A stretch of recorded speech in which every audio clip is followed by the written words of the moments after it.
Hey everyone, welcome to Zero Labs. Today is Friday, February 27, 2016. I'm Mark Brash, your host, and my very special guest today, Robert Murray Smith.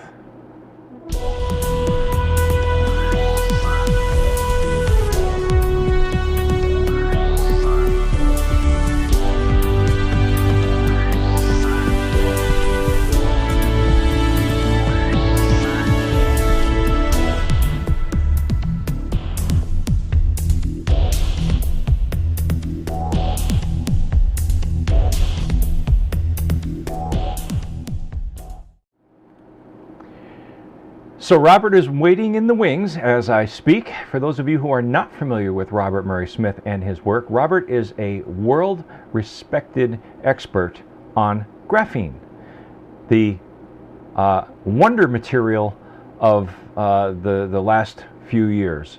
Robert is experimenting with and is going into production with a product that incorporates graphene into what he calls the EESD, or electrical energy storage device, because it is orders of magnitude more energy dense than probably the best supercapacitor you've ever seen in your life. And he is working for Edison Electric, and he also is working in conjunction with SunVault. So without any further ado, my very special guest, Robert Murray Smith. And let me apologize in advance. This intro had to be re-recorded because when I did it the first time, I forgot to hit the record button. So I missed the first few minutes of the live broadcast, and basically what you missed was the intro and a portion of the very first question that was asked of Robert Murray Smith. How much does the EESD cost? And he goes into describing the cost benefits of the EESD compared to a lead-acid battery.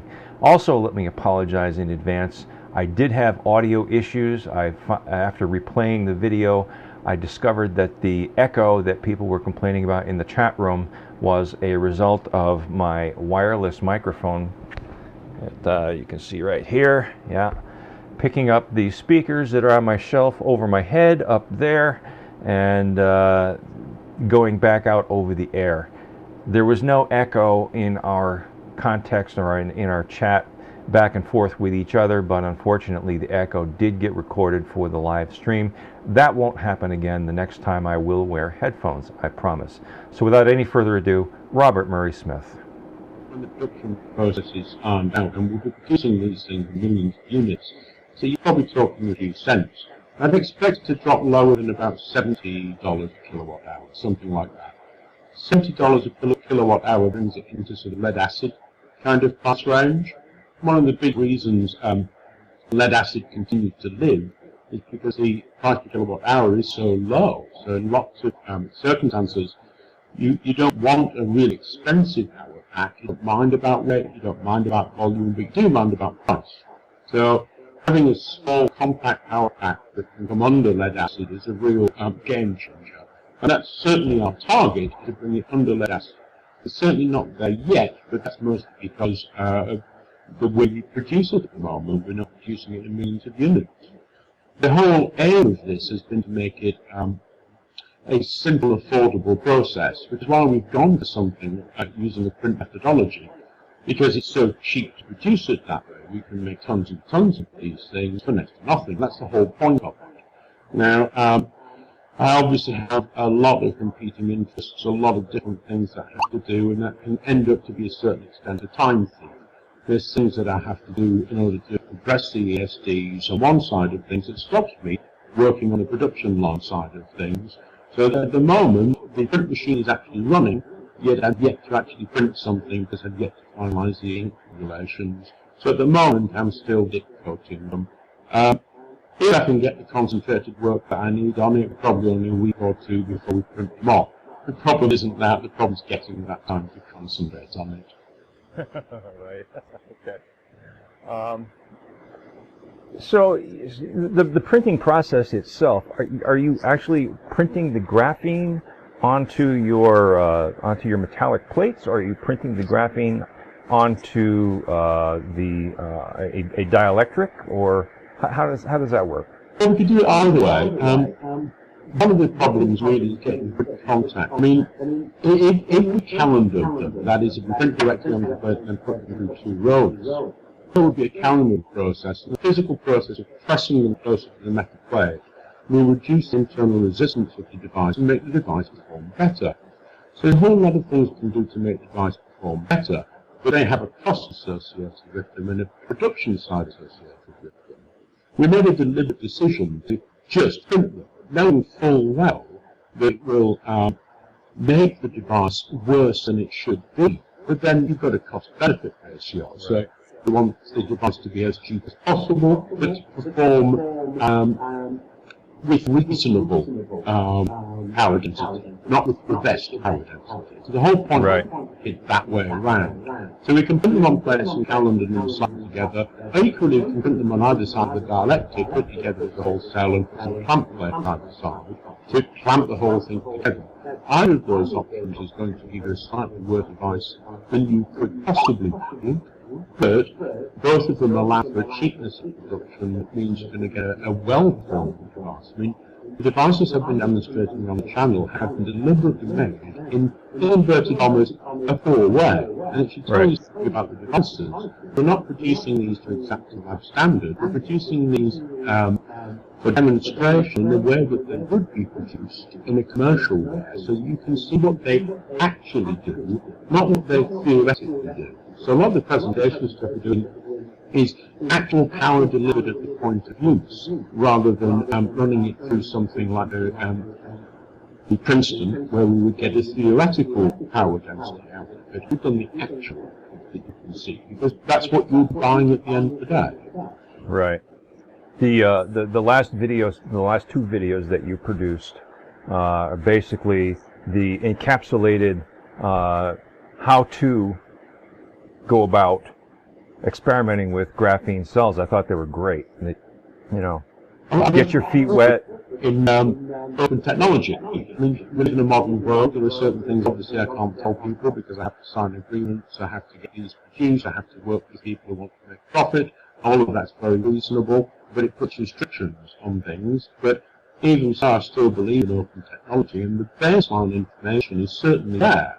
And I think that particularly these devices, and remember these can be turned into solar cells quite easily, these devices, solar cells, thermal generators, all of that kind of thing is well within the capability of the average home experimenter to work with and to develop themselves. And I believe that, which is why I do the kind of videos that I do, because I want to encourage that. Right. Well, you're certainly very good at doing that. You know, I have a couple of technical questions for you myself about the graphene cells. I don't know if you'll be able to answer them without violating your NDAs, but we'll ask the purpose.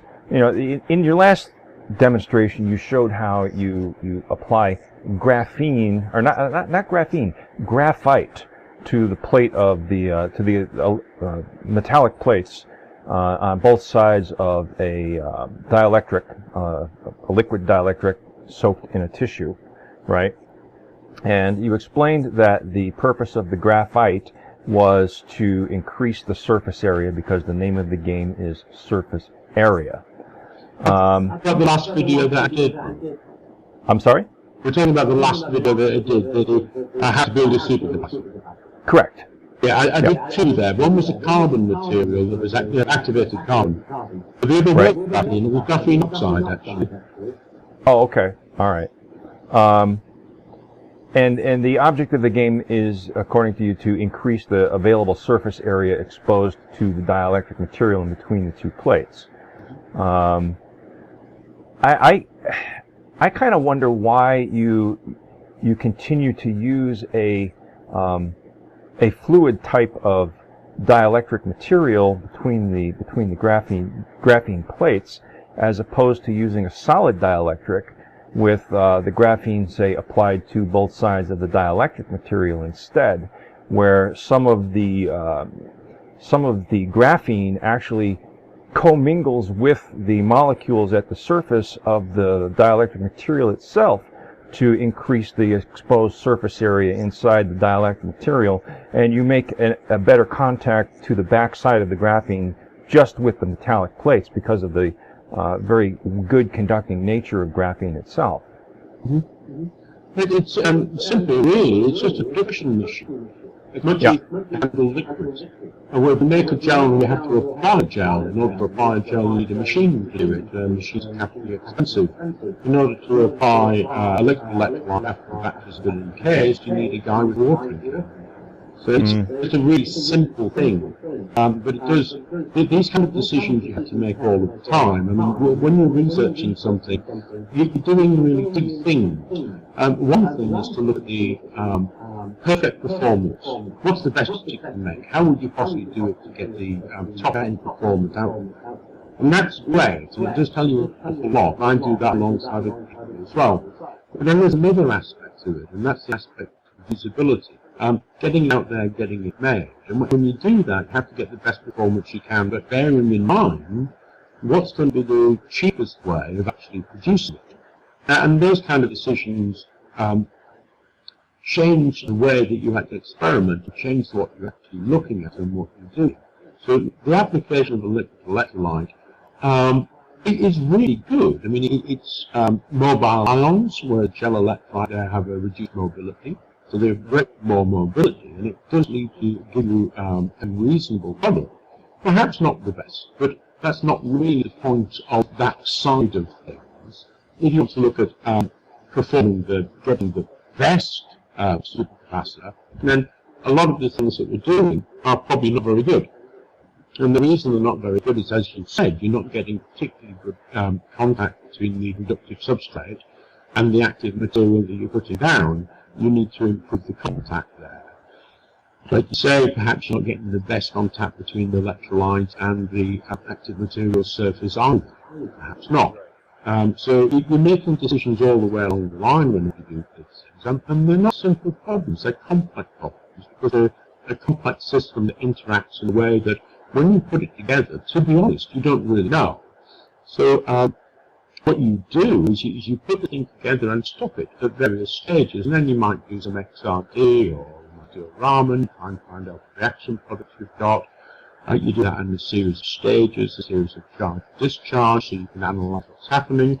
So perhaps if you've got an asymmetric capacitor and you're using something like manganese dioxide, are you getting non-reversible reactions there that are happening?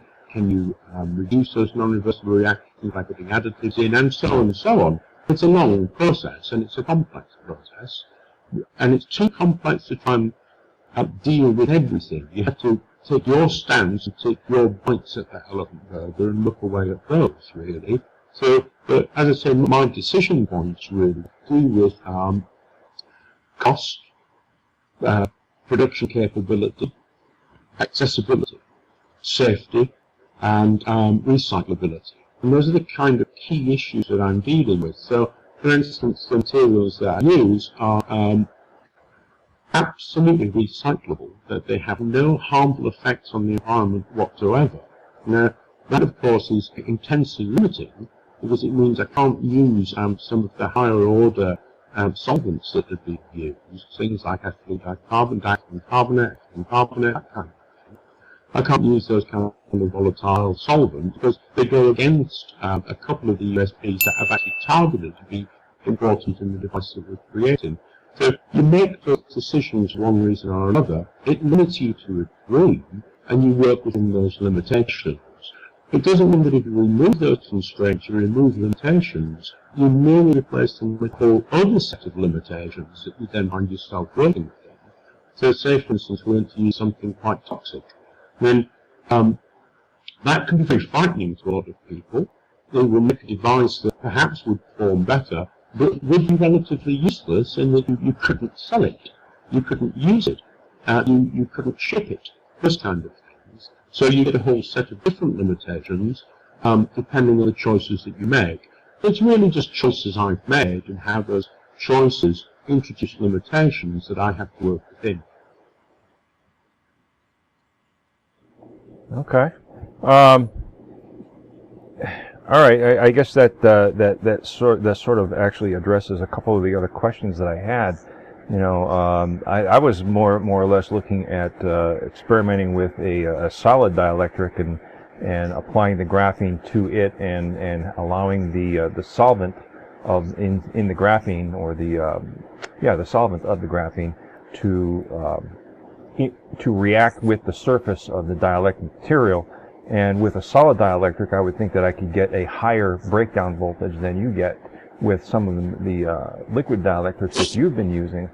Yeah, certainly. I mean, if you're thinking about things like Lubicon and Nasicon, for instance, which are solid lithium and sodium ion transport dielectrics, brilliant things, hugely expensive, work fantastic. But just fits into that limitations thing again. You know, right. NAF, for instance, which is a, say you want to make a supercapacitor that has two different sides of the cell, so using one set of, you see, the problem is these aren't just capacitors, just batteries. They're capacitors with redox activity to a degree. You've had other forms of activity as well. So, I think more or less 6 methods that you can use to store energy within a device. So you've got DLC, insertion, deinsertion, intercalation, deintercalation, Zwitteran formation, bond rotation. All these things you can use within your electrolyte and within your active material. Sometimes you'll get one set of chemicals that behave in one way, sometimes you get another set. You might want to keep those two apart. You use something like Nafion membrane, which is porous to protons but nothing else. So you can use something like that, but Nafion is something like, I forget what, figure out of the air, about $100 a square meter. Very expensive stuff if you want to try experimenting with that. Does a good job, but it's really, really expensive. Right. So that obviously wouldn't work in a mass-produced commercial application. And not so successfully. And it's like I said before, when you're experimenting with stuff, you just don't look at the performance behavior of the device in itself. That's not enough to look. If you want to commercialize, if you want this to be used by a lot of people, you have to think about other things too. You have to make decisions about it, where you want it to go. So say, for instance, we want to produce something for military use, where expense wouldn't matter, but power density would. Then it becomes perfectly viable within that selection set. And there's no reason not to do it, but you have to think about what you're targeting before you begin to target it. So you're hoping to do something for the mass market. No, you wouldn't be using that. You're hoping to do something for NASA or the military. Why not? Perfectly reasonable. Doesn't matter if your cell costs $3,000 to $4,000 to sell. That kind of thing will find a market in a very restrictive sense. But just a decision I made. So that is one of the questions that I saw come through the chat room already. Have you been developing any of your products along in parallel with your consumer products for military? Yes.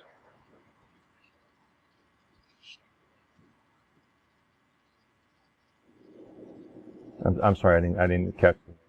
Yes, I have. Yes. Okay, and that's all. Yes, it is. Okay. Fair enough. I can't help. Let's say high-end use. Okay. So yes, for things like space exploration and high-end use batteries, yes. Okay. I can't help but think about a video that you put out, that you were addressing a question that was sent to you by Stefan Haraburton, where you etched your foil. Is that part of your process also? On this particular process, in some parts yes, and some parts no. Again, you've got to remember that there is no one answer. So very often people ask, what's the best this, what's the best that? There is no one answer, because it's a complex system. It's best fitted to one circumstance or best fitted to another. Now, in terms of a commercial product, would I etch the foil? Probably not. The reason, it's a process and it requires process costs. It doesn't add that much more to the energy density to do it. It adds a significant amount, but also adds a significant amount of cost. So is it appropriate? Not in my estimation for a mass market product, no, because the cost is just too great for the benefit it would have introduced. It does give you a whole range of devices, okay, because there's a whole range of applications they're suitable for, but there's never a best answer for something. There's only appropriate answers. Right. One of the things that I noticed is that, when you were demonstrating the application of the graphene to the metallic foil, is that it comes off rather easily. It doesn't take a whole lot of effort to get the graphene off. How does that then hold up in a product over time when you apply it? What is it that prevents the graphene from disassociating with the metal that you've layered it on top of? Well, in itself, graphene isn't actually soluble. It's dispersible, but it's not soluble. It'll form a colloid, but it won't form a solvent. So it would just sit where you put it unless you rub it. If you don't rub it hard, it's going nowhere. It won't actually react and dissolve. You can put binders in there to bind it, and there are different kinds of binders that you can use. So some are non-conductive binders, things like PVDF, PTFE. We all know they're insulators, but they're also very good binders, so they do hold it. You don't put much binder in, it's usually about 5 or 10%, somewhere about there. It reaches a percolation threshold. There's enough binder in there to hold everything down, but not enough to interfere too much. Again, it's a trade-off that you're making. There are conductive binders that you can use, but again, they're really, really expensive. So you would only use those in a high-end product. You wouldn't use those in a generic product. You can use just about anything for a binder. A load of things work. Wallpaper paste works really, really well. That's EMC, carboxymethyl cellulose. About 5% of wallpaper paste by weight within your mix will actually hold it reasonably firmly onto something. You're not looking for the kind of hold that you might need if you were making a building, because you're not going to be moving it. Once it's put it in its case and it's all wrapped up and sealed, it never moves. It only has to sit there and resist fairly delicate conditions on the whole. There's nothing really harsh that it's going to meet once it's actually encased.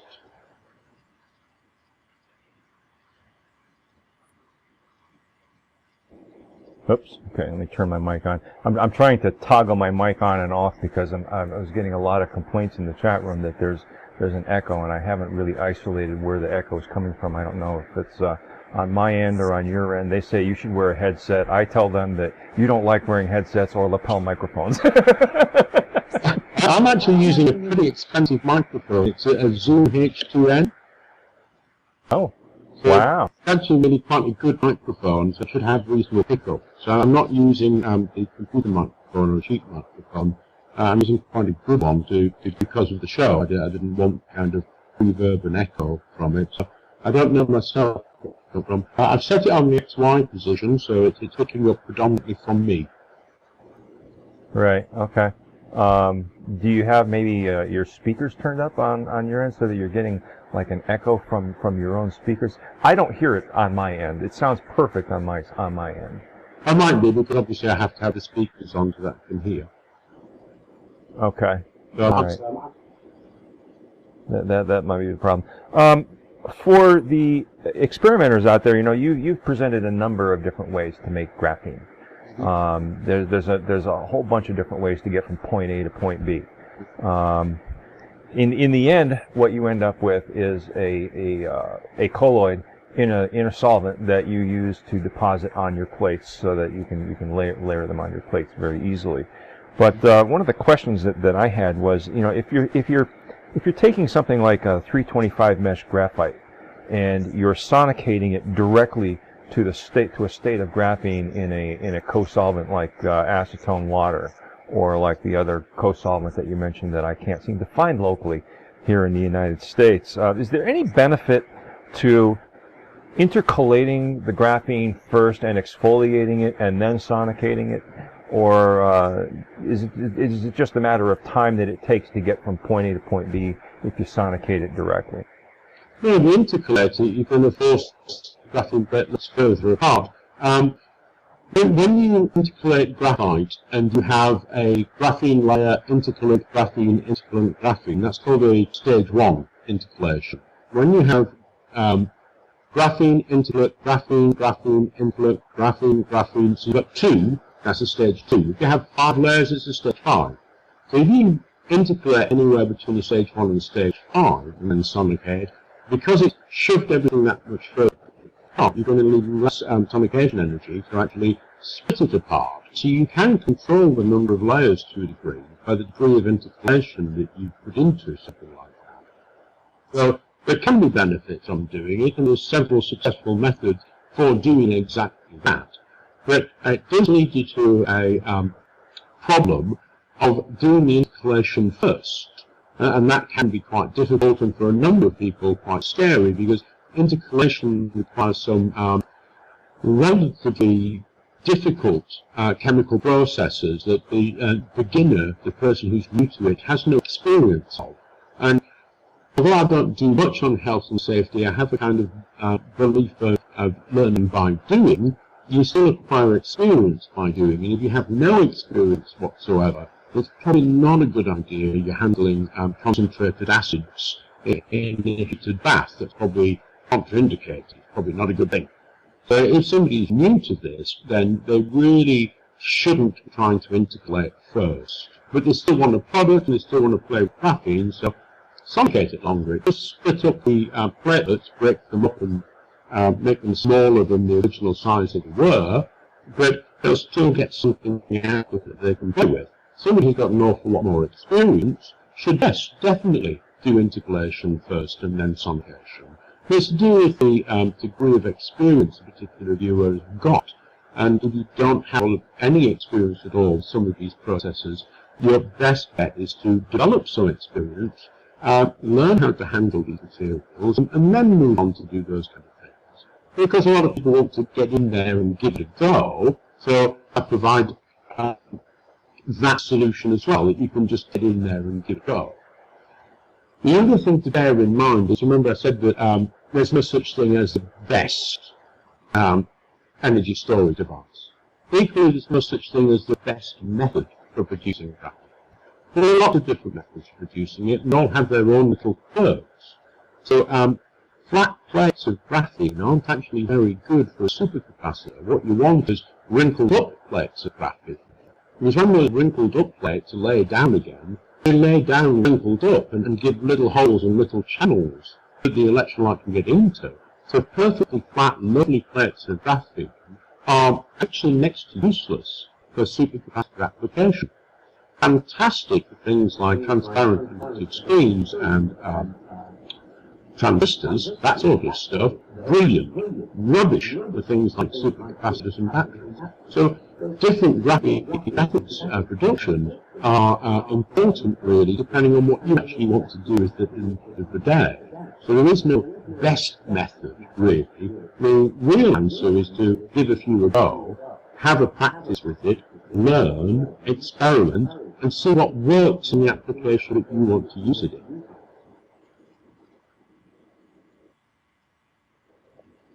And that really is the key. Mm-hmm. Build and learn. Yes. Right. I mean, I actually work for Edison. Edison Labs is the main people that I have an association with, and they have a link to Sunvolt. But I also have a link to Sunvolt, but really the real link is through Edison. And the Edison philosophy is get it, do it, see it. So me and Steve, we're on the bulletproof plastic.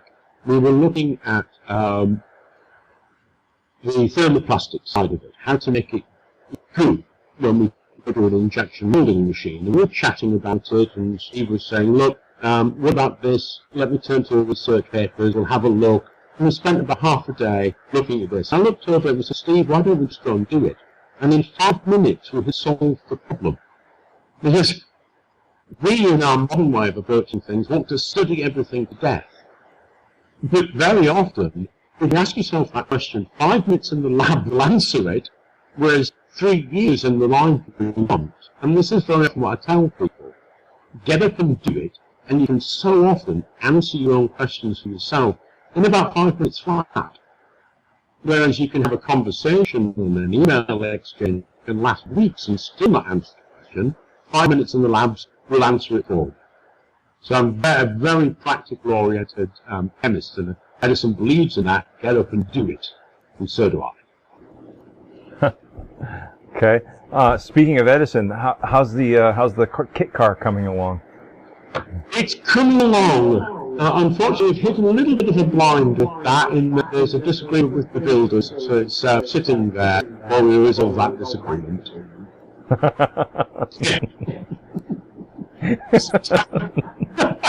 the best laid plans, right? That's it. Everything, it's sitting there, everything else is there, but we're having this argument, discussion, let's be kind, having this discussion at the moment. Right.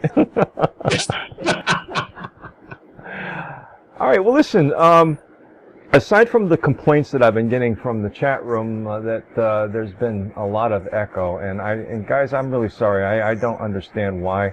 I'll go back and listen to the recording afterwards and see if I can't resolve why I'm getting this echo. I did make some changes to the way sound is routed here, and I'll figure it out, and we'll move on. But unfortunately, you're going to have to just deal with it the way that it is. So I'm going to put this out to the chat room. I'm going to look real quickly to see if I can't find. I know there were a couple of questions that zipped by. Stefan wanted to know, ask him please if he uses the process of the Russian Victor Petrich that he found out how it works to produce good amounts of graphene. I can't answer that. Okay. I use our method for producing good amounts of graphene. Yes. How I do it, I obviously can't answer. Okay. That's fine. Let's see. Ask him if he will produce the supercaps himself or if SunVault will manufacture them. There's no money for me to produce myself. So the beta test stuff I'll produce here. But the idea is to get it into manufacture with a major manufacturing partner. So we're currently in discussion with 3 end companies to do exactly that. But obviously, I mean, you're talking about millions of units, so it's not something I could physically possibly do. It's also something that I'm not really that interested in. I'm not a manufacturer, I'm a researcher. So once I get it to a stage where it's manufactured, that's really my job finished, if you like. I will look at improving it, I'll look at the versions that we're doing and continue to work on those things. But there's an awful lot more things to be doing than setting up factories. It's not something that I'm personally really interested in anyway. So once we've got over the beta test version and the mass market production side of things in place, then I'll pretty much take a step back on that side of things anyway. Okay. Let's see. Stefan is still pushing. Will he reveal the trick soon? Years, Stefan. I mean, I can tell you this, the information for doing this stuff is all out there. The real key to doing it is just like me. Read, experiment, you'll find it. Right, right, and I believe that. What is the maximum charging voltage does he get? Does he get more than 2.7 volts? In which device? This EESD that we're planning on launching runs at 2.15. I'm sorry, you broke up on that one. What was that? Device. You broke up on that last one. What was that again? Remember we talk about Type B devices, with devices with battery-like behavior, Type C devices, which are devices with capacitive-like behavior. So the current commercial Type C device, the one that's been beta tested, runs at 2.15 volts. 2.15. Okay. So then to have a device that is able to store voltage in the range that is more common, then what you would do is stack a number of these devices in series, right, to increase the voltage capacity? Yes, so this series parallel.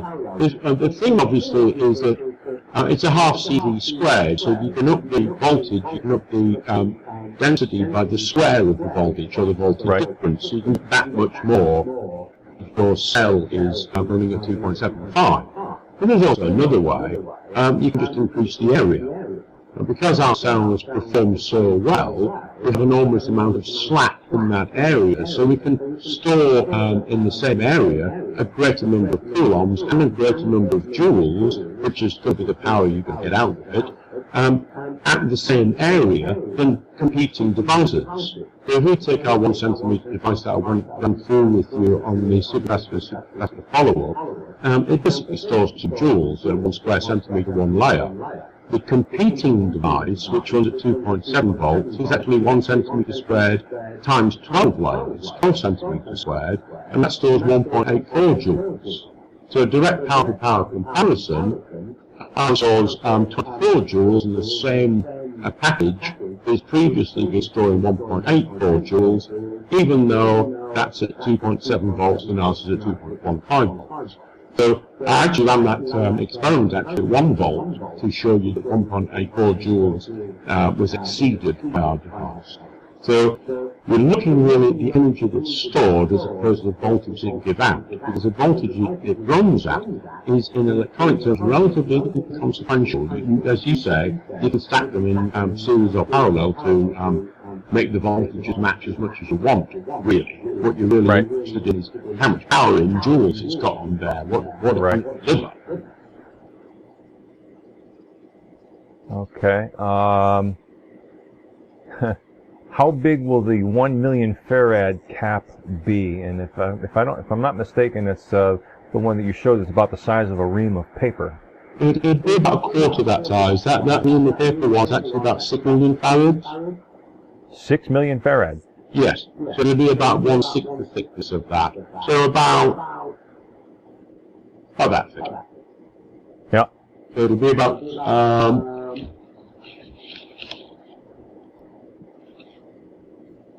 that square, by about that, something like that. That would be 1 million farads. The one I showed you was 6 million farads. And you speak of that just so nonchalantly.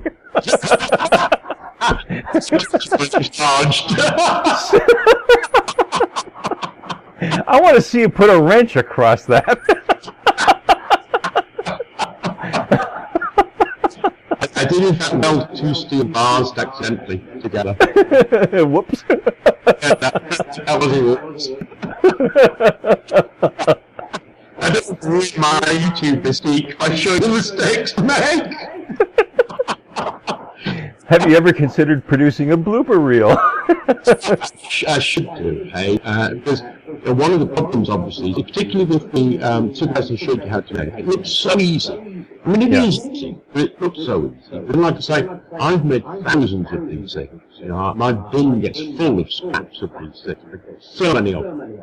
But I think it would be kind of cool every now and then to do a when things go wrong video.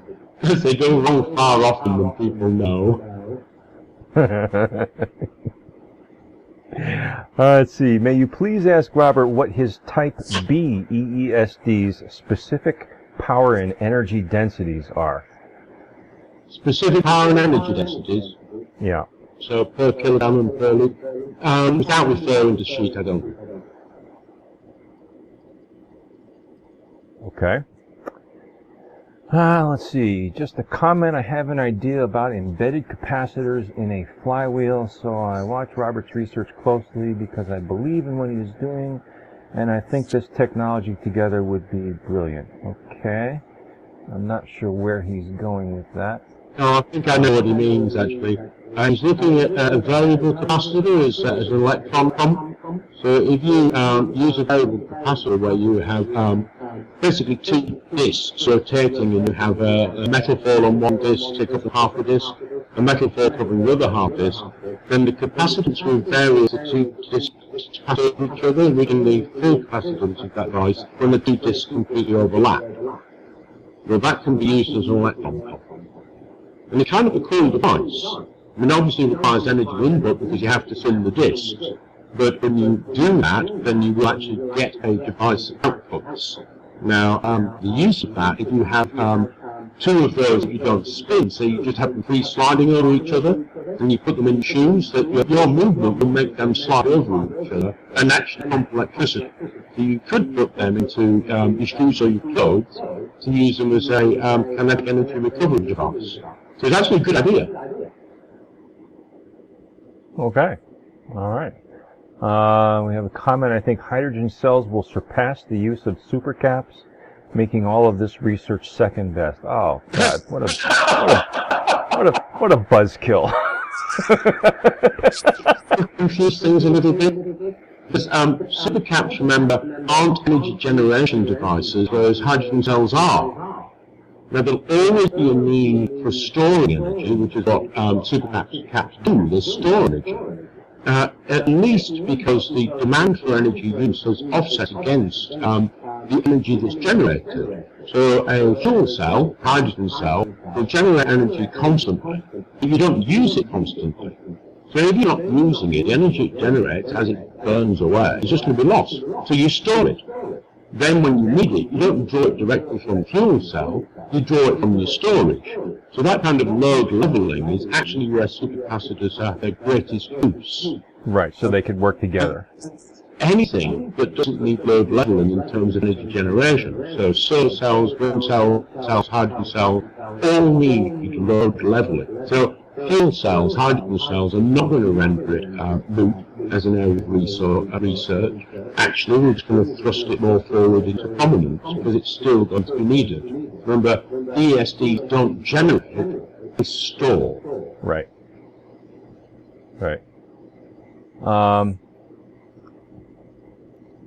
ZRTYI monitoring YouTube chat. There are some questions there. Okay, let's look at the YouTube chat here, see if I can find anything. Guys, I'm really not monitoring the YouTube chat very much. I'll scroll back a little bit here.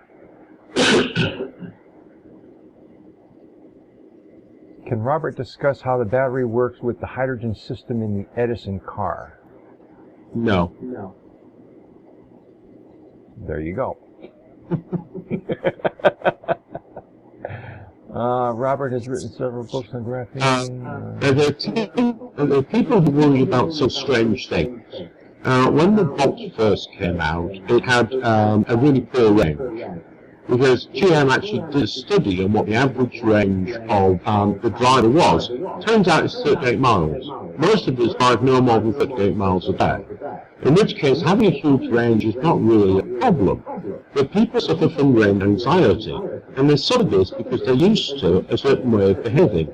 That is, every once however much petrol you use, you go down the petrol station, you put all that energy into your car about 5 minutes flat and use it for the rest of the week.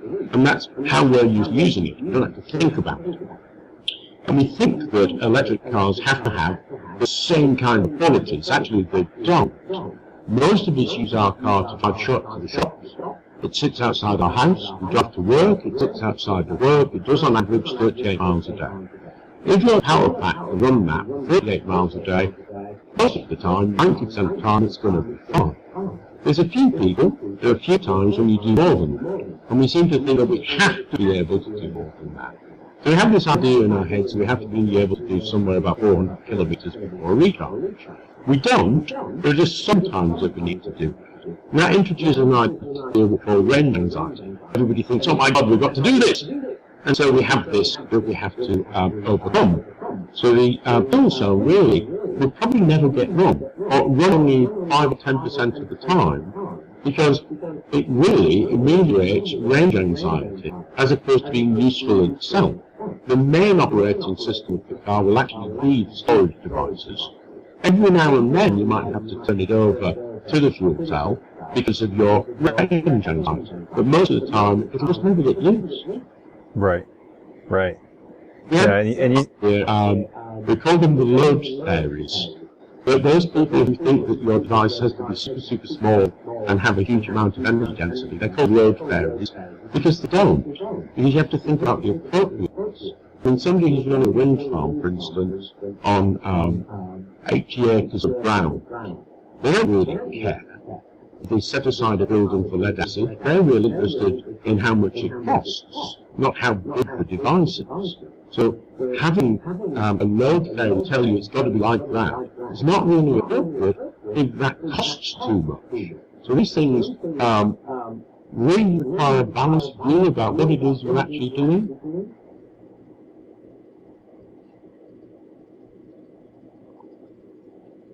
right.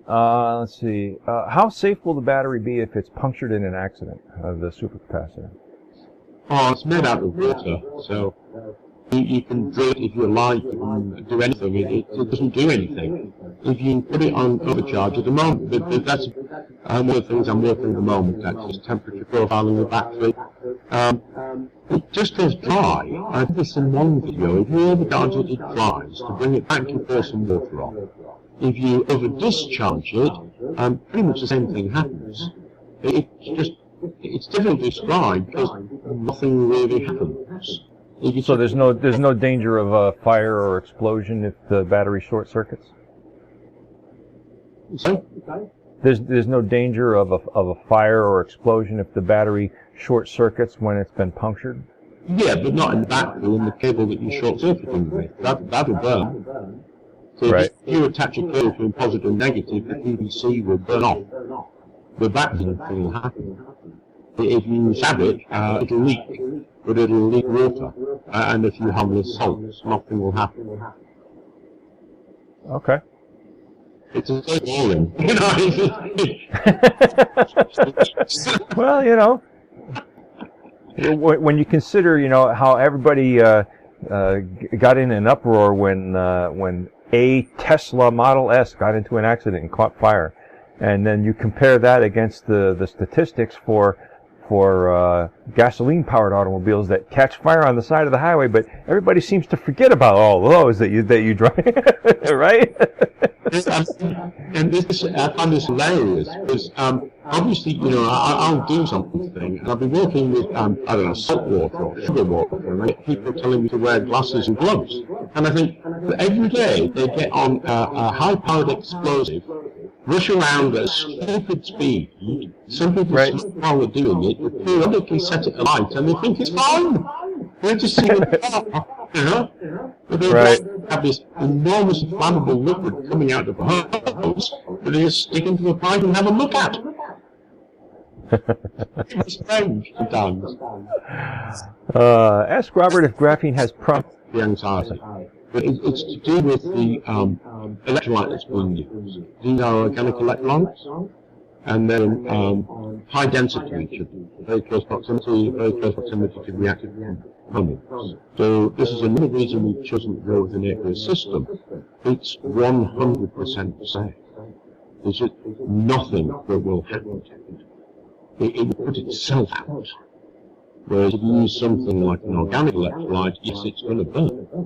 And we could use organic electrolytes in our EESDs, and they probably would be an explosion hazard because they're the same kind of thing. Reactive materials in petrol, basically. But we don't. We use water. And the use of water means they're just amazingly safe. Wow. Ask Robert if graphene has promise in seawater heat exchangers?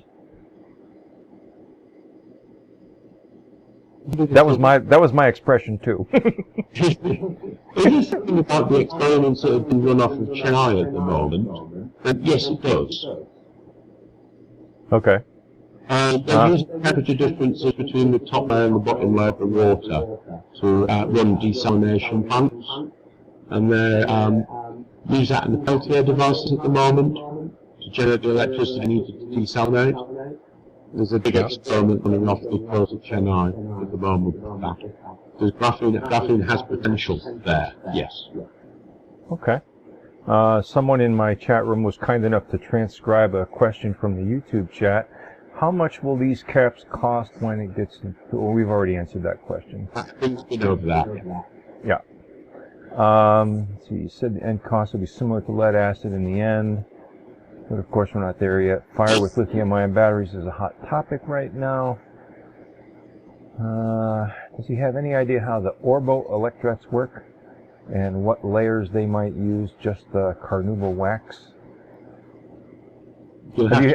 Have you heard of the Storn Orbo power device? I've heard of it. I don't really know much about it, to be honest. Yeah. Okay. And I thought if it's the same one I'm thinking about, I thought it was an unusual dielectric they were using, and it was basically a flat plate capacitor, but they had a particularly strong dielectric, so they could put a huge voltage on it. Okay. That's memory, but I may be wrong. Right. And let's see. Any plans to continue research with? One I'm just describing is a copper calcium titanate, I think, is what they're using. It's got a K value of sort of 2 million or something stupid. Okay. Can you ask Robert if he has any plans to continue research with Testatica? I don't even know what that is. But, it's like a lot of these things. It takes time, and I have to prioritize the time because this is basically just me. So there are lots and lots of promising technologies. I work with the things that I think are the most promise at the moment. So in order of business, we're probably looking at the EESDs, the graphene reinforced plastic, the thermocell, then solid-base solar cells. We'll be looking at after that. Then we might get back to that sort of stuff. Although we do have some stuff to do with the switched magnetic inductance motor that's generated a lot of interest, not within the YouTube, but within the engineering community. So you mean you don't have infinite amounts of time to devote to all of the projects that people come to you with? Isn't that strange? I waste 2 hours a day sleeping. Right?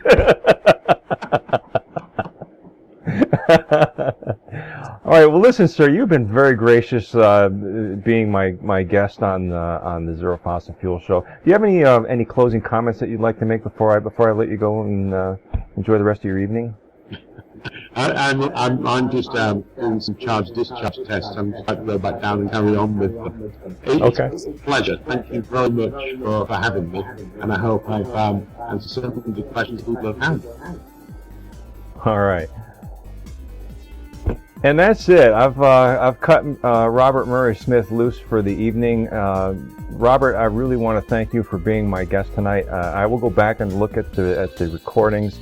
Hopefully, I can figure out why we got all this echo that people were complaining about. Thank you all for joining me. I hope you'll join me on my next live broadcast. I'm not sure who the guest will be. I've asked Stefan Harlburton if he wants to be my guest from overunity.com. He said yes.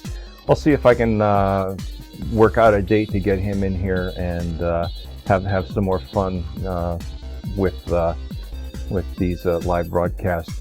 Thank you all for watching. As always, please rate, share, comment, and subscribe to my videos. And peace, everyone.